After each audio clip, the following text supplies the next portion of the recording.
I'm not the chief of them, but I'm certainly in the group. The climate deniers, as he calls them, that disagree with his view of climate change, need to be punished.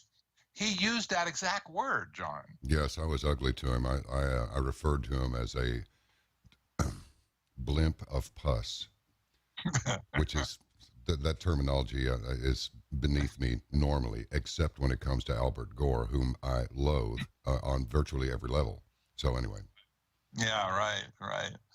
And scientism also demands acceptance by non-scientists. This is another little flaw. It does not say, oh, this is optional. You can believe in climate change or not if you choose. That might be a reasonable thing for somebody to say. But no, people like Al Gore say, if you don't believe in climate change, you are, number one, a denier, and number two, you deserve to be punished for your ignorant beliefs. I mean, what sort of a personality would even allow itself to make an expression like that in public? I don't know. Honestly, I mean, this is very disturbing, but this is an attitude, John, that runs throughout these technocrat minds. I take it Ray Kurzweil may be a member of the Trilateral Commission as well. Is that too much of a stretch? No, you're very close. Ray Kurzweil, for your listeners, if they don't know, is one of the he's leading the charge for transhumanism right now. He's the senior scientist for Google. He did not need a job, by the way. When he took that job, it wasn't because he needed money. He had money, he had patents, the guy's a genius. He took the job because he got the resources of Google to go along with it, and Google wants to take over the world. Well, Eric Schmidt, the chairman of Google, is a member of the Trilateral Commission. Oh, perfect. Just one guy down. All right. They just raise it up a level, right? And of course, Ray is right there behind him, feeding him with all of his, singularity / transhuman thoughts that we're all going to be immortal by 2045. Well, that's a misnomer. Ray is going to be immortal at 2045. The rest of us are going to have to pay if we have any money left. Yeah, he gets it for free. We can pay big bucks, but the rest of the world, they're not going to give that technology away. Honestly, they're never going to get there. I'm just virtually certain of it. But they really believe that they are. I think they're deceived. I think their science has deceived them. I won't justify that at this point, but you'll see maybe as we go along, why I say that. But it is important to note that scientism has a priesthood. And both St. Simon and his number one disciple, Auguste Comte, promoted a priesthood of scientists and engineers to administer and administrate science upon society. They both did. They wrote openly about it. So the bottom line is basically scientism becomes a religion. It worships science and the scientific method exclusive of other competing religions, and it predicts the future that requires a priesthood to declare its truth to the ignorant masses. Now, we've seen this played out just a few times in history with other religions. And this is a very dangerous precedent to be set, to mix religion with science and society, but here we are, right? So if you look at scientism's priesthood, I share a cartoon where a guy is, the priest, if you will, is holding up the earth, and the earth is on fire, and he says, the priest is declaring to the people, repent, reuse, recycle, lest ye burn. Yep. And the people are bowed down before the priest, prostrate on the ground, and they're saying, praise the globe, praise the globe. This is a funny cartoon. I mean, but the problem here that I see is that we laugh because it's funny, but we also laugh because it's true. And my question, just as I never realized, Patrick, that I think I must have been a yippie. I was never a hippie. I thought that was a loathsome label.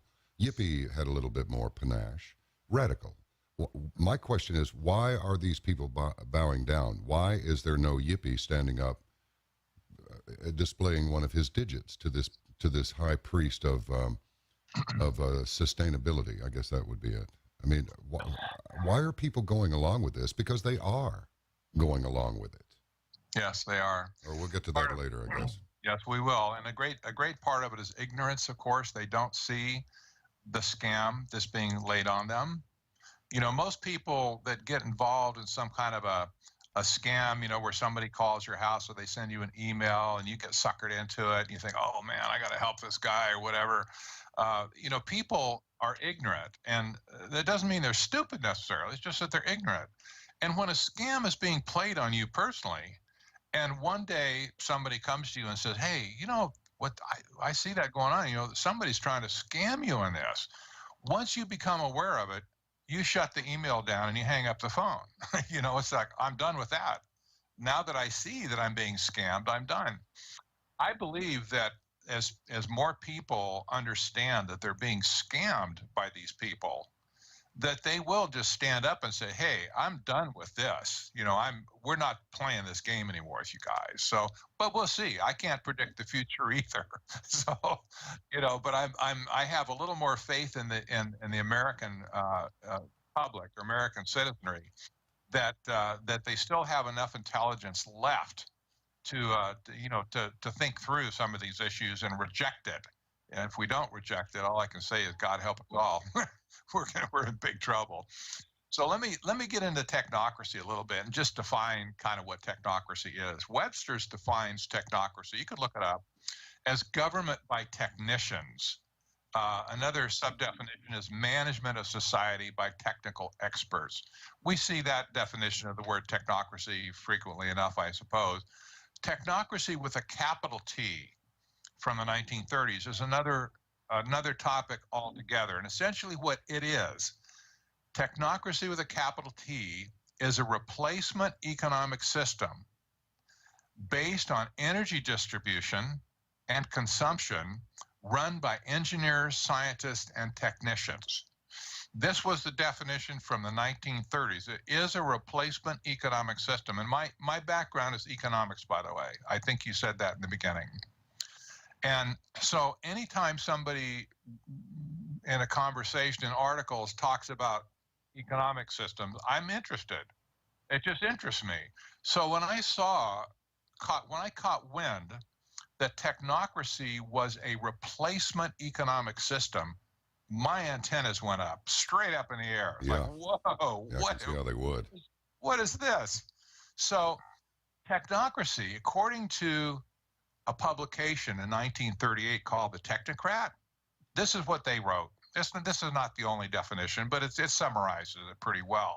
It wrote, and I quote, technocracy is the science of social engineering, the scientific operation of the entire global mechanism to produce and distribute goods and services to the entire population. Those are economic words.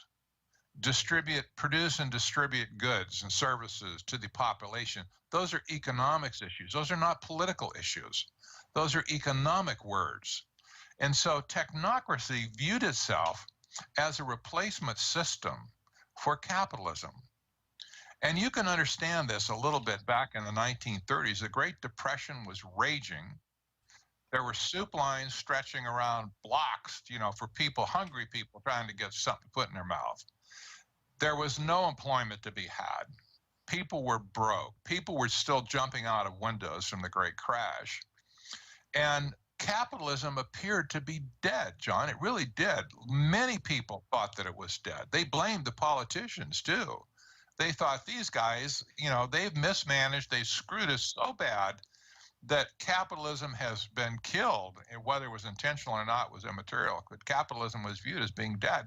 So when technocracy said, well, we have an answer, folks. We have a replacement economic system that will solve everybody's problem. You know, it was pretty well accepted back then. Well, it originated in earnest at Columbia University in 1932. That's a strange place for something like this to pop up, but they wheedled their way into Columbia. Several of the leading engineers and scientists at Columbia embraced technocracy, hook, line, and sinker. It was founded by two gentlemen. M. King Hubbard, number one, is a brilliant young geophysicist, and a guy by the name of Howard Scott, who it turns out later was nothing more than a promoter. He wasn't even an engineer. But they founded this organization in 1933 at Columbia, and Howard Scott, when it was discovered he didn't even have a degree in engineering, Columbia got really upset. They realized they'd been scammed, and they drop kicked Scott, King, and the entire technocracy group out of Columbia. I mean, drop kicked them. I like that. They punted them right out, right out into the street. They wanted nothing to do with them. How? The two of them went off and they incorporated the name Technocracy, and they call it Technocracy Inc. And they did it in early 1934.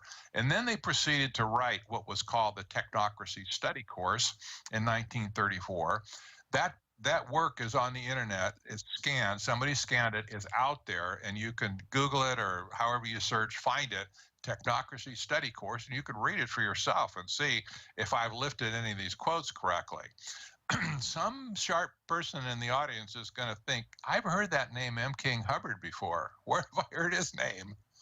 Well, Hubbard was the guy that in 1954, which was 20 years later, invented the so-called peak oil theory that has now become instrumental in the eco movement all over the world. You mean that term actually originated that long ago? Yes, it did. And it was M. King Hubbard specifically that developed that theory. That was his theory. In fact, many people used to call it Hubbard's theory. Now it's called peak oil theory. And so he is now hailed as one of the fathers of the eco movement globally. Well, this is the same M. King Hubbard that founded Technocracy back in 1933 or 34, okay? It's important to see the law. History is just laid out there, you know? It's like, and history tends to repeat itself. You can't understand the present unless you understand how we got here, from, you know, where it came from. So you see, back in those days, the technocracy movement was huge. They had hundreds of thousands of people across America and Canada who were card-carrying members of Technocracy Inc. And I show this picture of the Hollywood Bowl back in probably 1935, 36, somewhere like that. The Hollywood Bowl was still, the landscape hadn't grown up yet. It was that new. But the Hollywood Bowl is a big facility. And I don't know how many thousands of people that it holds, but I found this picture where the Hollywood Bowl is full of people coming to hear about technocracy and a technocracy rally. And it was an amazing event. I wish I could find more about it. But, you know, I published these pictures for people to see because if they didn't see them, they would think, oh, come on, you know, that there was no group called Technocracy Inc. I say, what do you call a Hollywood Bowl here full of all these people? And when you look up on the stage where all the technocrats, the members, you know, the leaders were standing, you see them all standing in a row, and they all have on gray uniforms, like suits, a business suit, you know, like the double-breasted gray with a blue tie. They all have the little insignia pin for technocracy, which was the monad symbol. That's the yin-yang symbol. It's kind of an occultic symbol, but it means balance. And that fit technocracy. They wanted to balance everything with their scientific method.